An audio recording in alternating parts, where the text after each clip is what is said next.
or like at least a decently sized. I want to be living in like a cardboard box. I want to have like my own decently sized house and Right. like a stable enough job where I can have some luxury, but I don't need to be like Elon Musk or Gotcha. Bill Gates. Gotcha.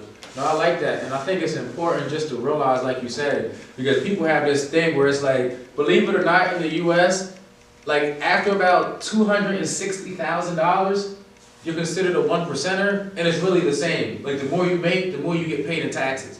But a lot of times, that's why those millionaires and billionaires, they give so much to charities and stuff, because you got to get under a certain threshold, or the U.S. is going to take 40 to 50% of the money you make in taxes.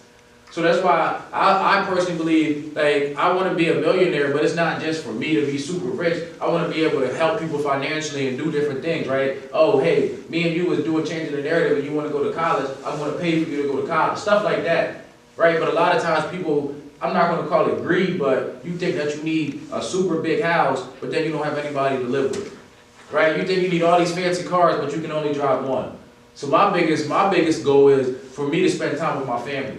Right, like I view my life as a success because I can spend time with my wife. Like this is my cousin, I can spend time with my cousin. I can spend time with my family while we can still grind, work, make money together. Like that's the goal of mine. Because who wants to, obviously nobody, like you said, nobody wants to live in a cardboard box. But if you have a mansion and nobody inside of your house, is it worth it?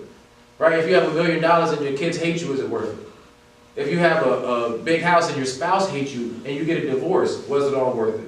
So it's just important to kind of realize what's important, what's not, and when we have our own dream lives, that's why I wanted you guys to write your own stuff, right? Because if money's more important to somebody in relationships, who am I to say they're right or wrong?